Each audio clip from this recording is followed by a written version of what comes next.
Most of you probably have Siri or Google in your pockets.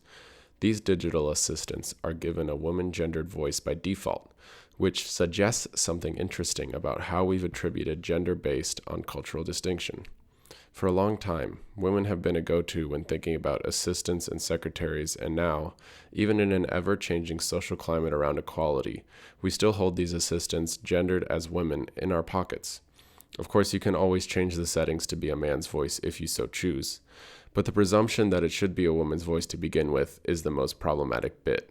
This holds true when we look to how gender is represented in AI in fictional media, although some choose to represent something a little more hopeful. Let's look at how AI is represented in the popular film Ex Machina. Ava, the protagonist, is an artificially intelligent machine that processes and learns very similar to the way that humans do. Caleb is tasked not with learning whether or not Ava is human, because he can see she is not, but deciding whether or not he chooses to believe she is anyways. This is an innocent premise when you first think about it.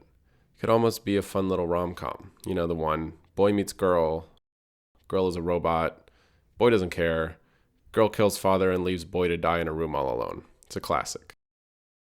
Let's look at the representation of women in this film and the way that they relate to our current AI. All of the robots in this film, for our purposes, will be talked about as women.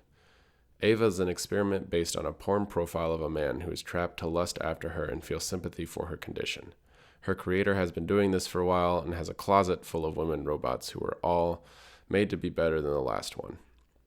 All of them have the power of the entire Google-esque Blue Book network Nathan has created, but none of them, except for maybe Ava, ever get to experience the full potential of their creation. Kyoko is the most obvious representation of the oppressed woman in this film. She cannot speak, but is Nathan's assistant throughout the film, and is presumably just like other women who came before her. I told you you're wasting your time talking to her. However, you would not be wasting your time if you were dancing with her.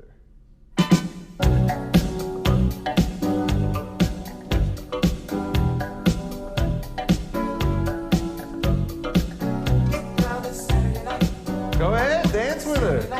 Dance with her. No? You don't like dancing? She does. Come on, buddy. This scene is pivotal in showing gender conflict in this film. Kyoko is bendable to Nathan's obviously objectifying will, no matter the circumstances. She is never allowed to show any emotion, even through facial expressions. She is representative of the woman who is sedated and submissive to a man's every wish. We get a glimpse of what happens to the women who don't act in the way that Nathan desires. When they revolt and go mad, they get shut down. Kyoko survives. Her willingness to serve is representative of the Siri and Google in our pockets. Ava is the contrast to this. She is fighting for her survival. Her freedom and her ability to outsmart everyone in the film is representative of a serious choice the filmmakers had to make.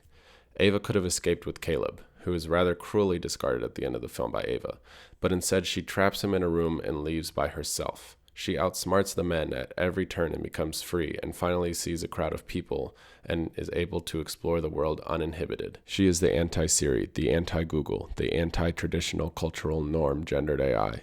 She represents hope and freedom in an increasingly gender-equal world that we will live in, and sort of live in today. Ex Machina is not just a testament to the incredible craft of storytelling and film, but also an eloquent and poetic representation of gender inequality through technology.